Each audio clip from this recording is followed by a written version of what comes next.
Nehemías 4, capítulo 13, 14, 15 y 16. ¿Lo tiene? ¿Lo tiene? Amén. Amén. ¿Cuántos están aquí? Amén. Disculpamos al pastor y a la pastora que ellos no digan amén, pero ellos no están aquí. Usted está aquí, usted puede decir amén. Amén. Cuando usted dice amén, usted está declarando, así es, así sea. Esa es una palabra profética. Amén. Amén por los que dijeron amén. 4, 13 al 16. Si lo tiene, lo vamos a leer en el nombre del Padre, del Hijo y del Espíritu Santo. Y dice así a su letra: entonces por las partes bajas del lugar, detrás del muro y en los sitios abiertos, puse el pueblo por familias, con sus espadas, con sus lanzas y con sus arcos. Después miré y me levanté y dije a los nobles y a los oficiales y al resto del pueblo: no temáis delante de ellos, acordaos del Señor grande y temible, y pelead por vuestros hermanos, por vuestros hijos y por vuestras hijas y por vuestras mujeres y por vuestras casas. Cuando oyeron nuestros enemigos que lo habíamos entendido y que Dios había desbaratado el consejo de ellos, nos volvimos todos al muro, cada uno a su tarea. Versículo 16 dice: desde aquel día la mitad de mis siervos trabajaba en la obra y la otra mitad tenía lanzas, escudos, arcos y corazas, y detrás de ellos estaban los jefes de toda la casa de Judá. Le voy a invitar que me ayude a leer el versículo 14, todos juntos, amén. 1, 2, 3. Después miré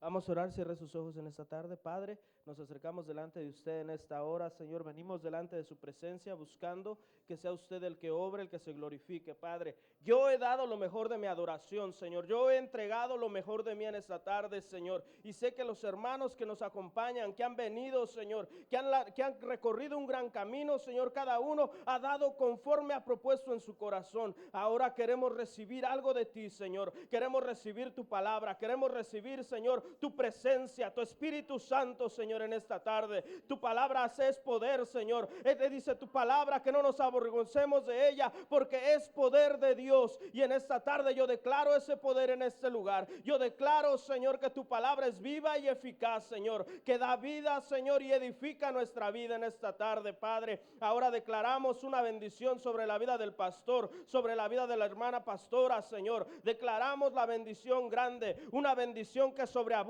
en ellos, Padre. No importa dónde estén, no importa dónde se encuentren, yo declaro la bendición sobre de ellos, al igual que la bendición sobre de este lugar, Señor, sobre esta casa tuya, sobre este lugar donde se te adora, Señor, sobre cada familia, sobre cada varón, sobre cada mujer, sobre cada hijo, Padre. En el nombre de Jesús, Señor, lo declaro y lo creo en el nombre de Cristo Jesús. Y la iglesia de Dios dice amén. Tome su asiento, hermano. Niños pueden salir, amén. ¿Ya salieron? Los chiquitos, los pequeños. Creo que los mayorcitos no van a tener clase hoy en esta tarde. Y los demás se quedan aquí. Me siento agradecido en esta tarde por poder traer la palabra del Señor. Dios es bueno y para siempre es su misericordia. Me siento como la primera vez cuando prediqué, nervioso. Pero creo que el que ha tomado este lugar cada vez que predica se siente nervioso también, amén. Hermana, si tiene el título, por favor. Nehemías 4, versículo 13, 14, 15 y 16. Eso es lo que le voy a estar predicando. Pero antes de entrar en la prédica, quisiera hacerle una pequeña introducción al libro, una pequeña introducción a lo que nos habla el libro de Nehemías, amén. El contexto de la historia, muchos de ustedes probablemente ya lo saben. Este libro nos habla acerca de un cautiverio, de un segundo cautiverio a la vida del pueblo judío, del pueblo de Dios. Los judíos han sido tomados cautivos por el pueblo de Babilonia, pero no obstante que han sido tomados cautivos por el pueblo de Babilonia, llega un pueblo más poderoso, se levanta un pueblo medo-persa, que son dos pueblos que se unieron, que eran poderosos, y los dos se unieron para pelear contra Babilonia. Cuando ellos pelean contra Babilonia, lo que sucede enseguida es que le ganan a Babilonia, y entonces pasan a poseer lo que Babilonia tenía. Y el pueblo de Dios, el pueblo judío, ya pertenecía a Babilonia. O sea que pasan a ser una vez más cautivos por alguien que era peor que el que ya los había cautivado. Si el que los había cautivado era malo en un aspecto, era cruel, era despiadado, era un pueblo de guerra, era gente que se había preparado para la guerra, este pueblo que se había unido con otro pueblo que eran los medos y los persas, eran aún más despiadados. Imagínense, para poder ganarle a los babilónicos o a los de Babilonia. Entonces están cautivos bajo un segundo yugo que es más peor o que es más malo que el primero.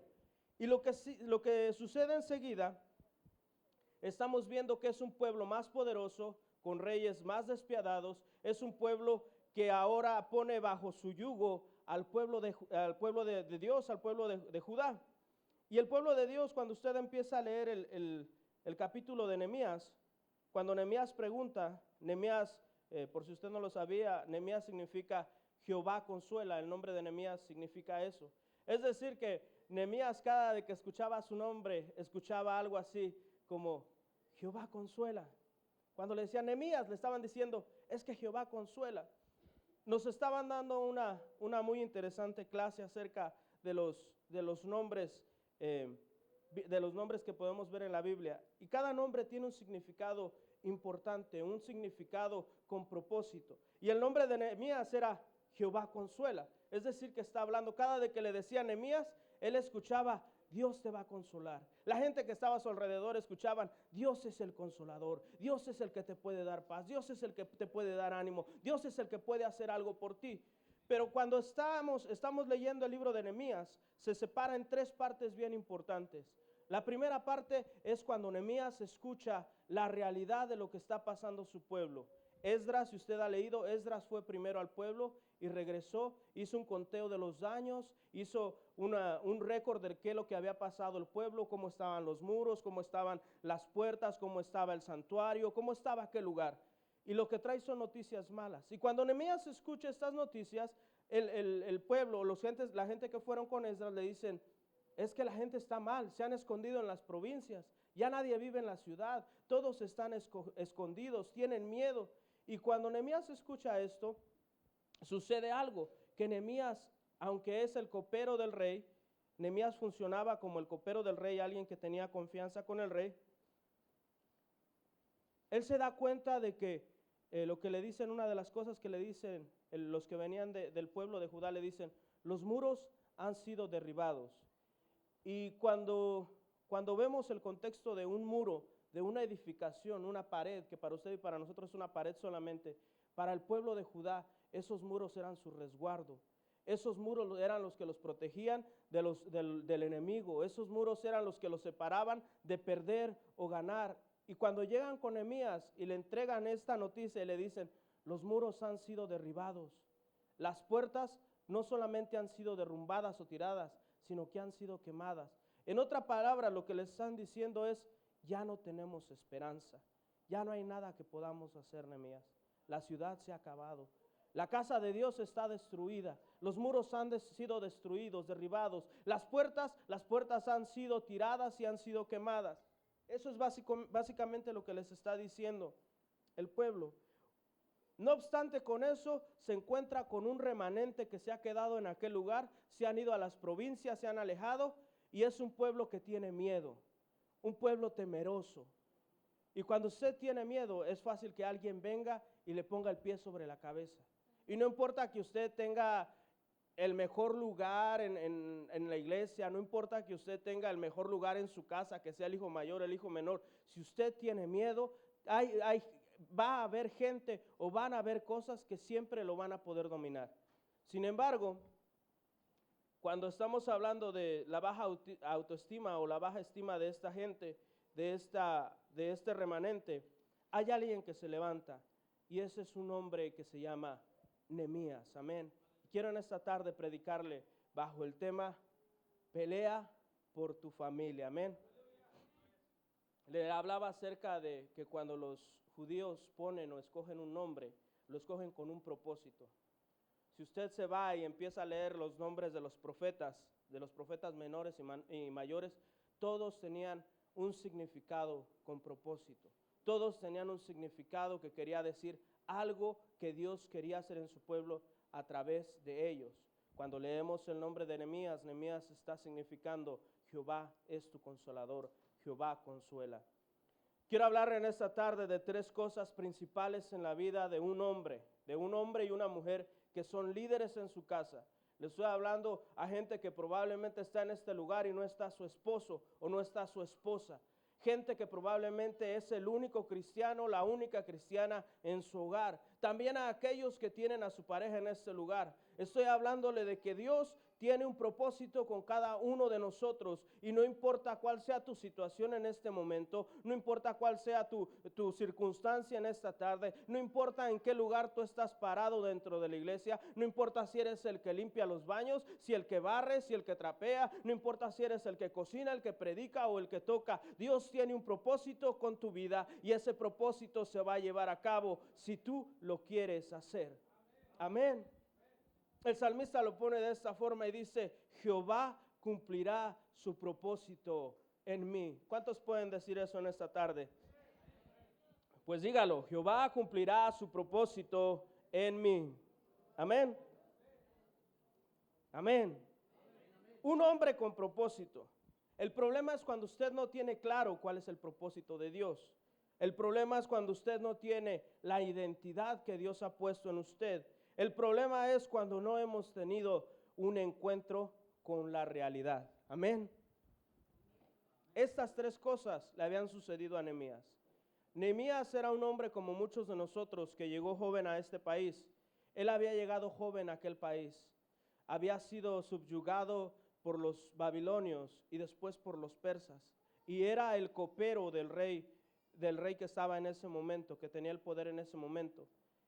Y él, como muchos de los jóvenes que han llegado pequeños a este lugar, o como muchos de nosotros que llegamos un poco jóvenes, ya no sabía realmente su identidad, se había medio perdido. Sabía que era judío, pero estaba viviendo con los babilonios y después con los persas.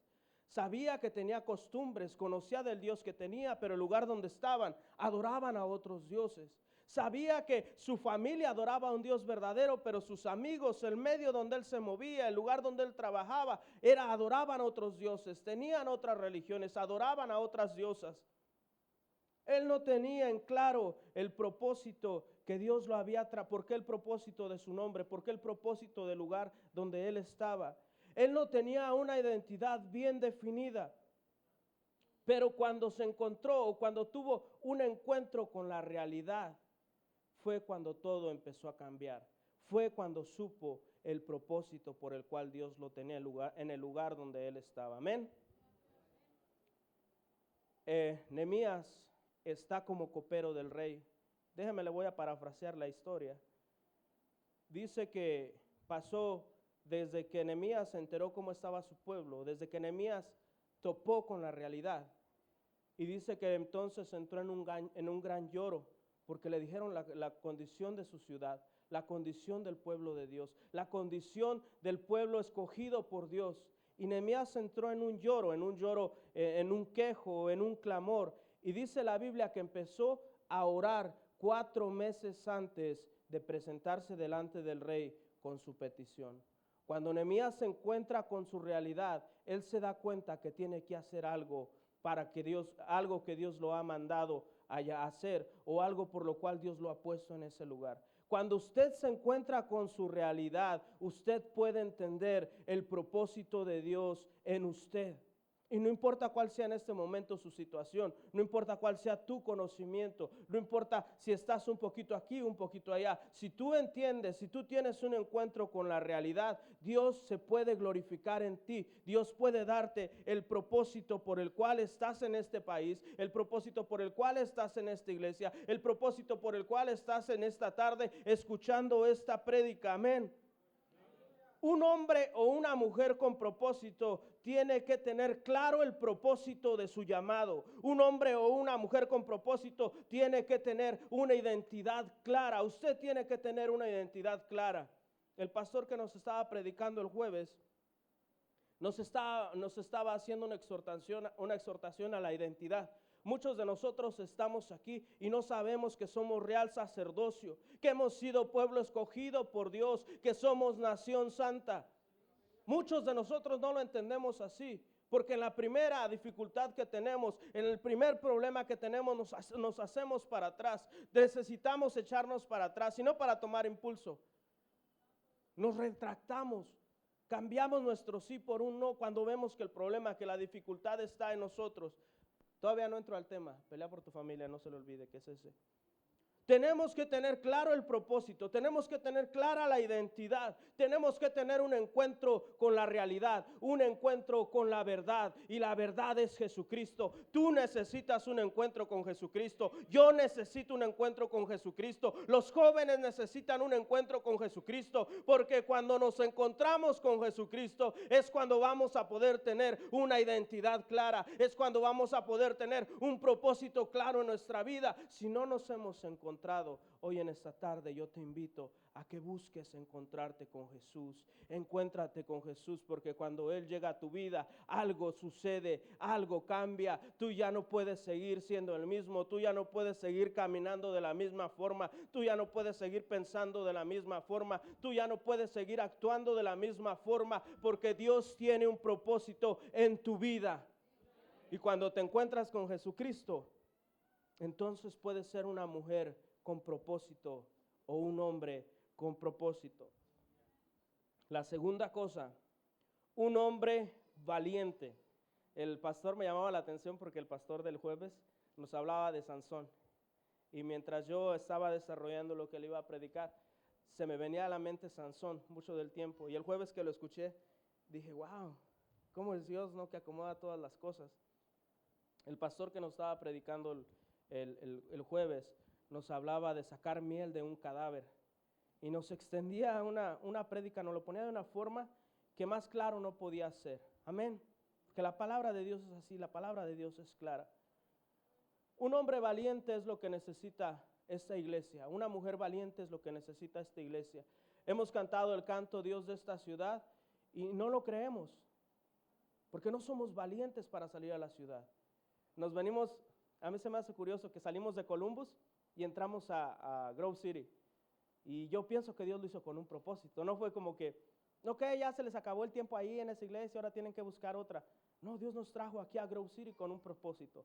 Dios nos trajo a este lugar con un propósito. Dios te trajo a ti a esta iglesia con un propósito. No es casualidad que estés aquí, pero para que puedas entender el propósito de Dios, para que puedas tener la identidad que necesitas tener, para que puedas tener claro el propósito de Dios, fuera de que necesitas tener un encuentro con Dios, necesitas tener valentía, ser un hombre o ser una mujer valiente.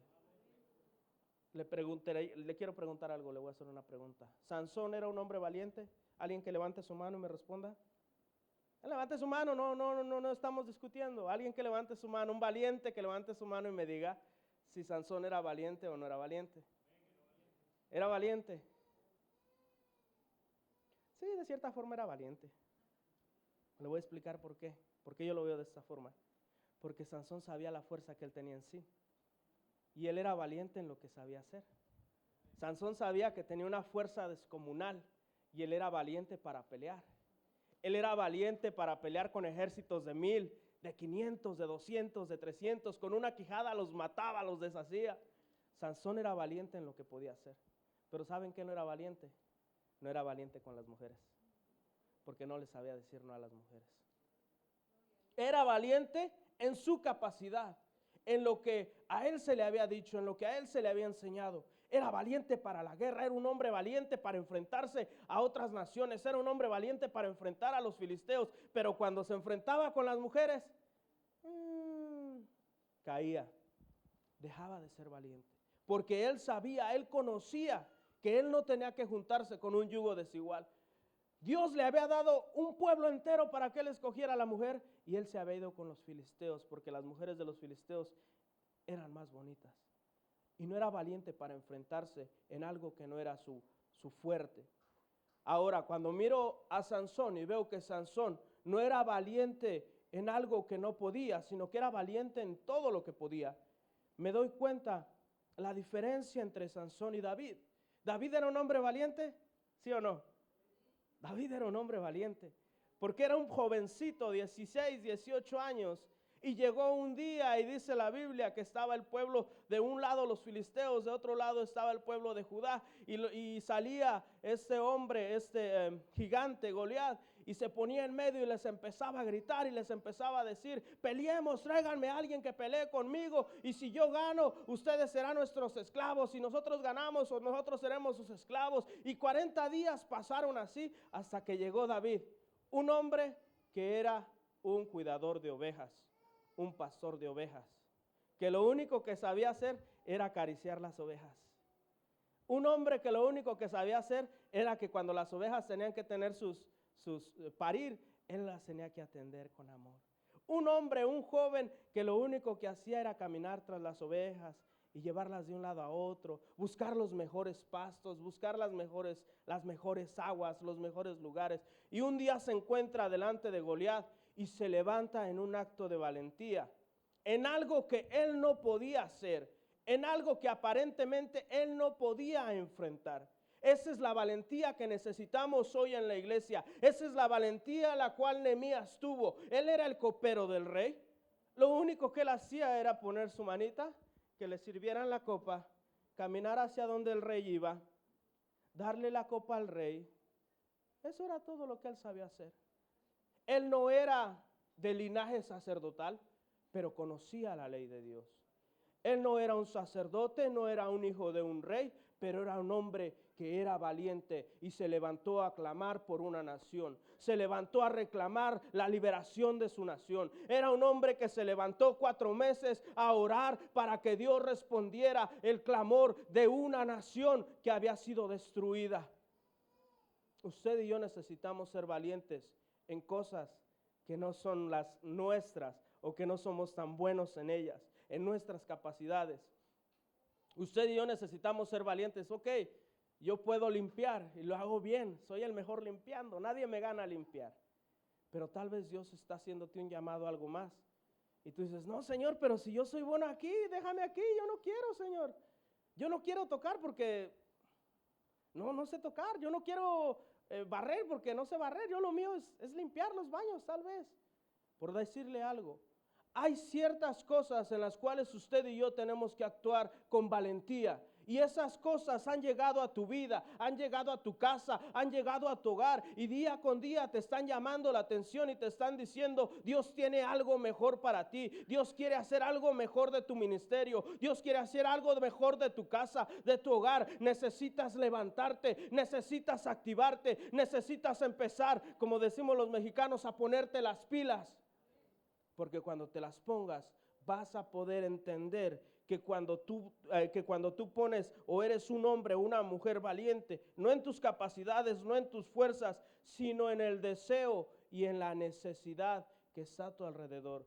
Algo que me llama la atención de Nehemías es que el capítulo 2 lo muestra de esta forma y dice que Nehemías se levantó de noche después de que le fue dado el permiso para ir al pueblo y hablarle al pueblo y reconstruirlas.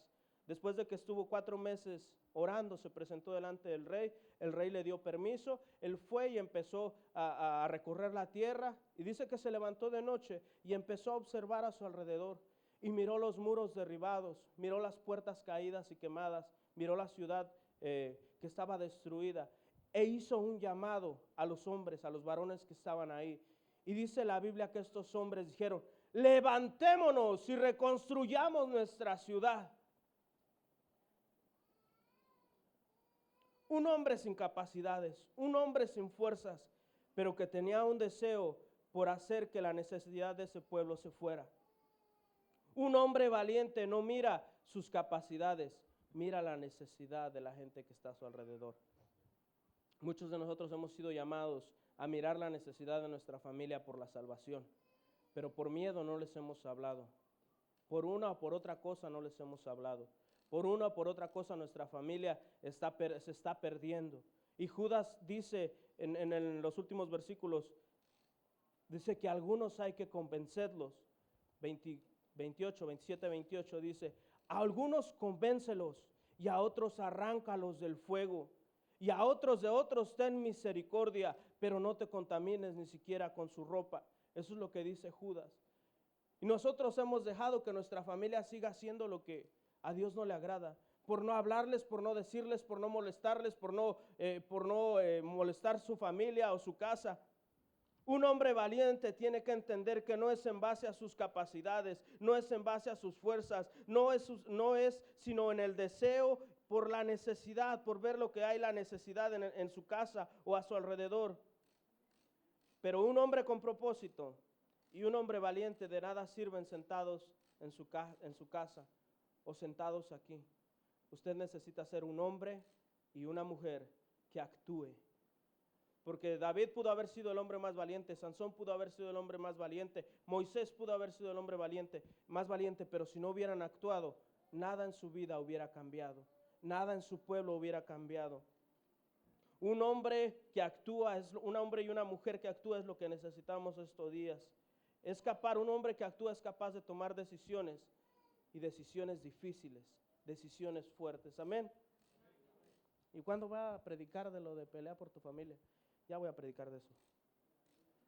Nehemías fue un líder que supo mirar la necesidad de su pueblo, un hombre que hizo un llamado y el pueblo atendió. Le predicaba yo a mis hermanos en el Betel hace unos días atrás. Usted no puede ser un líder si nadie atiende a su llamado. Si usted habla y en lugar de que la gente atiende le diga, sí hermano, vamos a hacer, sí, se le huyen, se le van por un lado, ven que viene usted y le corren por un lado, usted no es un buen líder. Usted necesita ser un buen líder, que cuando usted hable, la gente diga, sí hermano, aquí estamos, amén. Esa es otra prédica. Vamos a entrar en capítulo 4, versículo 13 de Nehemías. Entonces por las partes bajas del lugar, detrás del muro y en los sitios abiertos puse al pueblo por familias, con sus espadas, con sus lanzas y con sus arcos. La situación es la siguiente: se levanta Nehemías, empieza a reconstruir los muros, empiezan a reconstruir todo, pero se levantan dos varones que están en contra de Nehemías. Su nombre de uno es Tobías, y dice que van y le dicen al rey, Señor, mira, es que se están levantando y quieren venir contra ti, quieren atacarte, por eso se están preparando. Entonces dice la Biblia que se levantaron sus enemigos contra el pueblo de Dios. Y cuando sucede esto, el pueblo de Dios, que a veces somos así, escucharon y le dijeron a Nehemías, Nehemías, es que por si nos levantamos en contra de ellos, por cada uno de nosotros hay 10 de ellos. En cuanto ellos vengan, nos van a matar.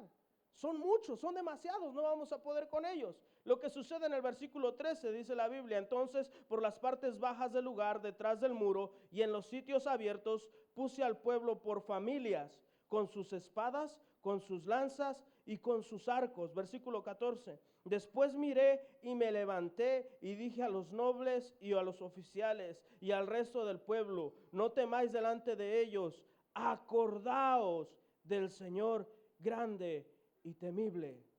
Porque ellos no se habían acordado de su Dios. Estaban temerosos porque por cada hombre que había 10 enemigos. Y si ellos iban contra los enemigos, los 10 enemigos se los iban a comer. Pero no se habían acordado que había un Dios poderoso y temible. Y escuche la exhortación que le hace Nehemías al pueblo. Nehemías: y pelead por vuestros hermanos, por vuestros hijos y por vuestras hijas, por vuestras mujeres y por vuestras casas. Un hombre con propósito sabe y tiene que tener bien definido por qué es por lo que está luchando. No se trata de venir aquí un día y decir, oh sí, y yo seré salvo y toda mi familia. Tienes que tener claro cómo tu familia va a ser salva. Tienes que tener claro cómo le vas a llevar el evangelio a aquel que es borracho, a aquel que es drogadicto, a tu mamá, a tu papá, a tu abuelo. Tienes que tener claro que Dios te ha dado la autoridad, que Dios está contigo, que el Dios poderoso y temible está de tu lado para que le lleves las buenas de salvación. Pelead por vuestros hermanos, por vuestros hijos y por vuestras hijas, por vuestras mujeres y por vuestras casas. Un hombre que tiene un propósito debe de saber qué es lo que quiere en su ministerio, qué es lo que quiere en su familia, qué es lo que quiere en su vida económica, qué es lo que quiere para sus hijos y los hijos de sus hijos. Usted no puede venir por 20 años a la iglesia y yo acercármele a usted y preguntarle, hermano, ¿y cuál es tu plan para tu familia? Y usted decirme, lo que Dios quiera. No, usted tiene que tener bien definido, mi hijo, mi hija, mi tío, mi hermano, mi hermana van a servir al Señor. Tal vez yo ya no puedo porque soy viejo, pero mi hijo va a tocar el teclado, mi hijo va a ser predicador, mi hermana va a hacer esto, mi hermano va a hacer aquello. Pero si usted no tiene claro el propósito, Dios no puede hacer nada en usted. Dios no se puede glorificar en usted. ¿Por qué? ¿Porque no puede? No, porque usted no tiene claro el propósito. Aleluya. ¿Cuántos pueden decir amén? Se enojaron conmigo. Un hombre con propósito tiene claro el llamado, tiene claro qué es lo que va a hacer en la iglesia, tiene claro qué es cómo va a desarrollar su ministerio, pero tal vez necesita algo más, tal vez necesita ese encuentro con Jesucristo, porque solo no lo vas a poder hacer, hermano. Dice su palabra, he aquí yo estoy a la puerta y toco, y si alguno abriere, yo entraré con él y cenaré con él, y él cenará conmigo. Usted necesita tener claro que Jesús tiene que ser la base en su casa, en su ministerio. Por eso es que Pablo expone y dice, Él es la piedra angular donde todos hemos edificado. Les decía un ejemplo ayer a los hermanos que estábamos en el Betel. Usted cuando en nuestros países, la mayoría de nosotros que venimos de países hispanos, en nuestros países no es como que nos cierran así el lugar donde van a construir. Usted pasa todos los días y mira cómo están las construcciones. En nuestros países lo primero donde se edifica es sobre el cimiento. Se pone un cimiento alrededor de la casa donde se van a levantar los muros. Y cuando se está poniendo el cimiento nadie se está preocupando por dónde van a ir las puertas, dónde van a ir las ventanas, cómo va a estar el techo. Lo que les preocupa es el cimiento. Y en base al cimiento empezamos a construir. Y si ese cimiento es fuerte, lo suficientemente fuerte, en nuestros lugares, en nuestros países se levantan casas de 1 piso, de 2 pisos, de 3 pisos, y en el lugar donde yo soy hasta de 8 pisos, con un buen cimiento. La cosa es que cuando usted y yo no edificamos sobre el cimiento que es Jesucristo, si usted viene a este lugar y viene porque le cae bien el pastor, usted no está edificando en Jesucristo. Si usted viene a este lugar y viene porque el amigo de su amiga, de su amigo, de su amiga le cae bien, usted no está edificando bien en este lugar, no está edificando su vida bien. Usted tiene que venir y edificar en Jesucristo, poner sus ojos en Dios, porque Él no le va a fallar, porque Cristo no le va a fallar, porque cuando el hermano de la alabanza haga algo mal, usted no le va a molestar, porque sus ojos están puestos en Cristo, porque cuando el pastor haga algo mal, usted no se va a molestar, porque su mirada está puesta en Cristo, porque usted ha edificado sobre Cristo, porque cuando el hermano que está en la puerta no le dice hola, usted no se va a enojar porque su mirada está puesta en Cristo, porque usted sabe a quién está sirviendo. Un hombre con propósito lo tiene claro. Versículo 15. Y cuando oyeron nuestros enemigos de lo que lo habíamos entendido y que Dios había desbaratado el consejo de ellos, nos volvimos todos al muro, cada uno en su tarea. Ellos eran albañiles, hermanos. No eran albañiles. Muchos de ellos en su vida habían tocado una piedra o una mezcla o habían cargado cosas pesadas. Sin embargo, cada uno de ellos tenía una tarea. No en sus debilidades, no en sus facilidades, sino en sus debilidades.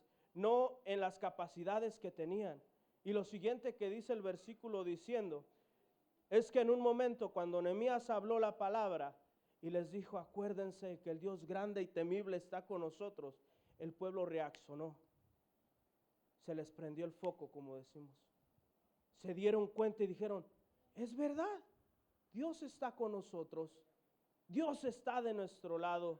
No podemos ser igual que los de allá afuera. No podemos ser igual que los de allá. No podemos ser igual que los de acá. Porque el Dios al que servimos es un Dios todopoderoso que con su poder creó los cielos, con su poder creó la tierra, con su poder creó todas las cosas que hoy en día tenemos a nuestro alrededor. Nuestro Dios hace una diferencia en la vida del hombre. Y cuando esta gente entendió que el Dios estaba con ellos, el Dios poderoso, el Dios que hizo los cielos y la tierra estaba con ellos, algo sucedió en ellos, que regresaron a su trabajo, a su labor, no en sus capacidades, no en lo que podían hacer, sino en lo que se les había encomendado. Y se les había encomendado seguir en el muro. 15, y cuando oyeron nuestros enemigos que lo habíamos entendido y que Dios había desbaratado el consejo de ellos, nos volvimos todos al muro, cada uno en su tarea. Versículo 16, desde aquel día la mitad de mis siervos trabajaba en la obra y la otra mitad tenía ¿qué? Lanzas, escudos, arcos y corazas. Y detrás de ellos estaban ¿quiénes? Los jefes de toda la casa de Judá. Esto no solamente quedó en que iban a ser hombres valientes, hombres con propósito, hombres valientes, hombres que sabían en sus debilidades que Dios podía hacer algo, sino que era gente que estaba actuando. Y cuando usted actúa, usted promueve que Dios se manifieste de una forma especial en su vida.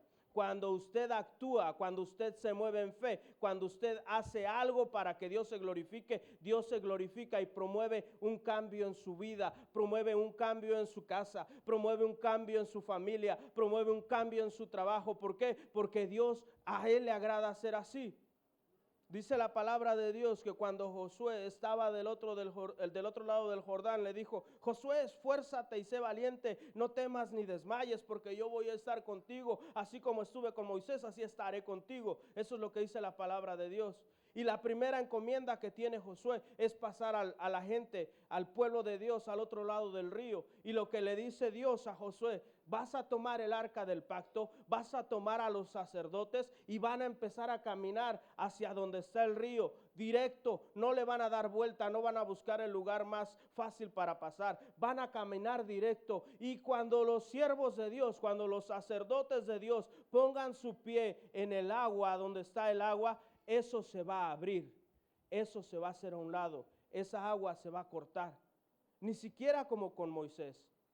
Con Moisés tuvo que poner la vara y las aguas se abrieron. Con Josué, lo que le está diciendo a Josué: tienes que caminar, y aunque no veas que las aguas están secas, tienes que creerlo, tienes que poner tu pie en esas aguas, y cuando ustedes lo hagan, las aguas se van a abrir. Dios está buscando gente que sea valiente, gente que entienda el propósito por el cual está en este lugar, pero está buscando gente que actúe. Gente que no esté esperando que venga un profeta muy mencionado o un varón de Dios que lo use Dios en yo que sé, que muchas cosas. Dios está esperando que seas tú el que actives. Dios está esperando que seas tú el que te muevas en fe. Dios está esperando que seas tú el que des el primer paso, porque cuando tú des el primer paso, las aguas se van a empezar a abrir en tu vida. Tu familia va a empezar a ver algo en ti. Tu familia va a empezar a notar un cambio en ti, pero tienes que actuar, tienes que moverte en fe, tienes que ser capaz de tomar decisiones. Pelea por tu familia, hermano. Pelea por tu casa. Pelea por tu esposa, pelea por tu esposo, pelea por tus hijos, por tus hijas. Pelea por lo que Dios ha puesto en tus manos. Un hombre con un propósito, un hombre valiente y un hombre que actúa. Y cuando digo hombre me refiero a ambos sexos. No quiero que digas, le predicaron nada más a los hombres. Un hombre, una mujer valiente, un hombre, una mujer con propósito, un hombre o una mujer que actúa, tiene que tomar decisiones. Y dentro del reino de Dios, dice la Biblia, desde los días de Juan el Bautista, el reino de Dios sufre violencia y solamente, ya lo había dicho parece, pero lo voy a volver a repetir. Una versión dice, solamente los valientes la arrebatarán, pero Mateo dice, solamente los violentos la arrebatarán, y a mí me gusta violentos, porque solamente aquellos que se atreven van a arrebatar el reino de Dios. Solamente aquellos que están dispuestos a hacer algo más, a dar un extra. No es solamente llegar aquí y llegar y sentarse, sino aquella gente que llega, que viene con la disposición para orar, que viene con la disposición para adorar, que viene con la disposición para buscar, que viene con la disposición para encontrar de Dios. Es esa gente la que va a arrebatar el reino de Dios y su justicia. Es la gente que toma decisiones fuertes en situaciones fuertes. Tu familia se está yendo al infierno y no hemos hecho nada para sacarla de ahí. No tu familia, nuestra familia. ¿Cuánta gente está a tu alrededor que se esté yendo al infierno y no estamos haciendo nada para sacarla de ahí? Venimos y cumplimos aquí. Y tampoco le estoy regañando para que cuando venga el pastor, hermano, ya no lo deje predicar. Usted tiene que tener bien entendido, tiene que tener el entendimiento bien abierto, que nuestra familia se está perdiendo y necesitamos tomar decisiones grandes, decisiones que van a afectarnos por el resto de nuestra vida. Mucha gente en este lugar se le ha dicho, ¿quieres ser parte del ministerio? Es que todavía no estoy listo, hermano. Hermano, ¿no quieres, mira, estar en la puerta? Híjole, hermano, es que es una responsabilidad muy grande. Estar en la puerta, hermano. No vas a hacer otra cosa. Y no quieren. Gente que lleva años en este lugar. Y yo se lo puedo decir porque yo llevo años en este lugar. Y yo los he visto ahí. Y siguen ahí. Y en 10 años van a seguir ahí porque no se atreven a tomar decisiones. Tienes que tomar una decisión. Josué le dijo al pueblo, escoge pueblo.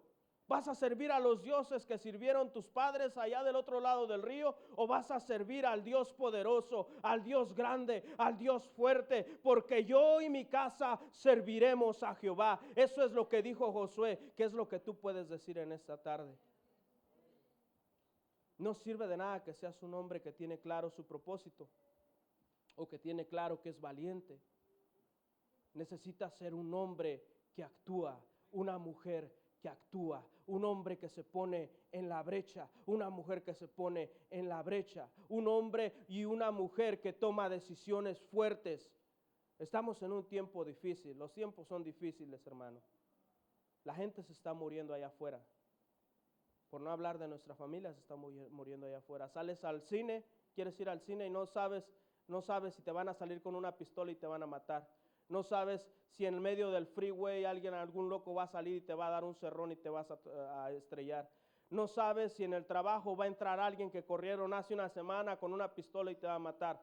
No lo sabemos, pero tienes que tomar decisiones hoy para afectar tu futuro mañana, para afectar el futuro de tu familia. Para poder pelear por tu familia, tienes que tomar decisiones hoy. Jesús lo dijo de esta forma y dijo que tu sí sea un sí y que tu no sea un no. Y hoy yo en esta tarde te estoy predicando de esto, te estoy predicando de tu familia, porque tal vez si te predicara de las almas que están ahí en la tapatía, tal vez ni los conozco. Te estoy predicando de tu familia, porque te tiene que interesar tu familia, porque estoy seguro que amas a tu familia, porque tienes que pelear por tu familia. Es tiempo de tomar decisiones. Dice su palabra que toda rodilla delante de Él se va a doblar. Tarde que temprano, por las buenas, que te acerques ahorita y quieras, sí, Señor, te adoro, te alabo, voy a pelear por mi familia. Y si no quieres, también, en el juicio final vas a tener que doblar las rodillas. Y tu final va a ser malo, o el final de aquellos que lo hagan van a ser malo. Tú y yo tenemos que tomar decisiones hoy para afectar nuestro futuro mañana. Tú y yo tenemos que tomar decisiones hoy para poder afectar el futuro de nuestra familia mañana. Amén. Creo que me tardé bastante. Póngase de pie en esta tarde. Ahí me apuntan que creo fue mi prédica más larga o algo así.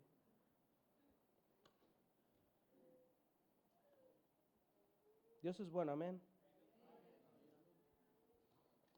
El día de ayer estábamos en Indiana tomando una de nuestras clases y mientras la tomábamos,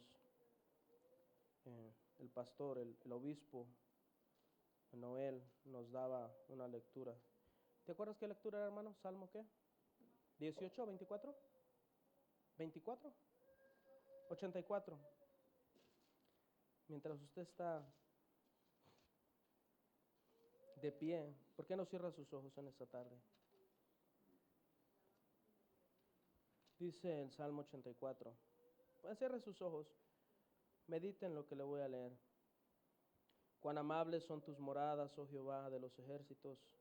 Anhela mi alma y aún ardientemente desea los atrios de Jehová mi corazón. Y mi carne cantan al Dios vivo. Aún el gorrión haya casa y la golondrina nido para sí, donde ponga sus polluelos. Cerca de tus altares, oh Jehová de los ejércitos, Rey mío y Dios mío. Bienaventurados los que habitan en tu casa, perpetuamente te alabarán. Bienaventurado el hombre que tiene en ti sus fuerzas, en cuyo corazón están tus caminos. Atravesando el valle de lágrimas, lo cambian en fuente. Cuando la lluvia llena los estanques, irán de poder en poder, verán a Dios en Sión. Jehová, Dios de los ejércitos, oye mi oración. Escucha, oh Dios de Jacob. Mira, oh Dios, escudo nuestro, y pon los ojos en el rostro de tu ungido. Porque mejor es un día en tus atrios que 1000 fuera de ellos. Escogería antes estar a la puerta de la casa de mi Dios, que habitar en las moradas del mal. Porque sol y escudo es Jehová Dios. Gracia y gloria dará Jehová. No quitará el bien a los que andan en integridad. Jehová de los ejércitos, dichoso el hombre que en ti confía. David lo pone de esta forma y dice: Señor, antes de estar en un lugar donde voy a pasarla mal, preferiría ser el que esté abriendo la puerta, el que esté recibiendo a los sacerdotes, el que esté recibiendo a la gente que va a entrar. Porque mejor, para mí es mejor es estar en este lugar, en esta tarde. Yo no sé cuántos quieren estar delante de la presencia de Dios. Yo no sé cuál es tu necesidad. Yo no sé cuál es tu problema. Yo no sé qué es lo que te ha traído a este lugar. Lo que sé es que Dios tiene un lugar en este lugar para ti. Dios tiene un propósito en esta casa para ti. Dios tiene un propósito, un llamado para tu vida. Y en esta tarde es de valientes tomar decisiones. Es de valientes decidir qué quieres hacer con tu vida, y no importa cuál sea tu edad. Tal vez tienes 10, tal vez tienes 15, tal vez tienes 20 o tal vez tienes 80, pero Dios sigue teniendo un propósito para tu vida, y es tiempo de que tomes decisiones. Es tiempo de tomar decisiones. Josué lo ponía de esa forma y decía: ¿a quiénes quieres servir? Nehemías lo puso de esta forma y lo entendió de la siguiente. Lo entendió de esta siguiente, lo expuso de esta forma y dijo: tienes que pelear por tu casa. No hay de otra. O peleas o mueres. Hoy en esta tarde yo no te voy a decir qué es lo que tienes que hacer. Te voy a hacer una invitación a que tomes una decisión. Que en esta tarde tomes una decisión por el propósito que quieres en tu vida. Que tomes en esta tarde una decisión, porque si quieres un encuentro con Dios, Él en esta tarde te lo puede dar. Dice su palabra que Él no rechaza un corazón contristo y humillado. Él no lo rechaza. Y en esta tarde, si tú tienes necesidad de Dios, pero entiende esto, no solamente necesidad, si entiendes que es tiempo de tomar una decisión delante de Dios, te voy a invitar que pases a este lugar. No te preocupes que yo no voy a orar por ti, tú vas a orar por ti mismo. Esa relación es entre tú y Dios. Yo no voy a interceder, yo no voy a ponerme a orar por ti, porque seguramente hay cosas en tu vida que tú tienes que presentarlas delante de Dios. Pasa con sinceridad delante de Él y dile: Señor, he fallado, tal vez he sido o he hecho o he dejado de hacer o no me he preocupado o he hecho lo malo. Yo no sé, es tiempo de que te pongas a cuentas con Dios, pero que tomes una decisión para tu familia, una decisión para tu futuro, una decisión para el día de mañana. Y así como estamos todos unánimes, si tú te has quedado ahí donde estás, te voy a invitar que tengas los ojos cerrados, que tengas una comunicación con Dios en esta tarde también. Comprométete en esta hora. Ponte delante de Dios. Tal vez ha habido tantas cosas, tal vez ha habido tantos problemas, el trabajo no te deja acercarte, o tal vez la familia, tienes tantas labores que hacer, pero hoy en esta tarde puedes acercarte delante de Dios y decirle: Señor, yo quiero servirte, dame el tiempo, dame las ganas. Dice su palabra que Él pone el querer como el hacer en nuestra vida. En esta tarde dile: Señor, yo quiero acercarme a ti, yo quiero, Señor, bendecir tu nombre día y noche, yo quiero tener un ministerio, yo quiero ser ese hombre, esa mujer con propósito, yo quiero ser esa mujer, ese hombre con valentía, Señor, pero yo quiero ser ese hombre que actúe, no solamente que sean palabras, porque las palabras se van, pero yo quiero actuar, quiero hacer lo que a ti te agrada. Y así en esta tarde estaremos orando todos juntos. Padre, nos acercamos delante de ti, Señor, para adorarte, para bendecirte. Yo sé, Señor, que hay necesidad en nuestra vida de tu presencia. Yo puedo sentir, Señor, que en mi vida hay necesidad por tu presencia, Señor. Y es un tiempo en el cual tenemos que tomar decisiones, Señor, en nuestra casa, en nuestro hogar, Señor, en nuestra familia, Padre. Yo he decidido pelear por mi familia, Padre. Yo he decidido pelear por mi casa, Señor, pero necesito que seas tú obrando en mí, Señor, que sea tu presencia glorificándose en mí, que sea tu poder glorificándose en mi hogar, Señor, que seas tú dándome fuerzas como las del búfalo, Señor, que seas tú, Señor, obrando y glorificándote, Señor, sobre mí, Padre, que esa unción venga, que esa unción caiga sobre mí, Señor. Hoy en esta tarde, Padre, pongo, Señor, la petición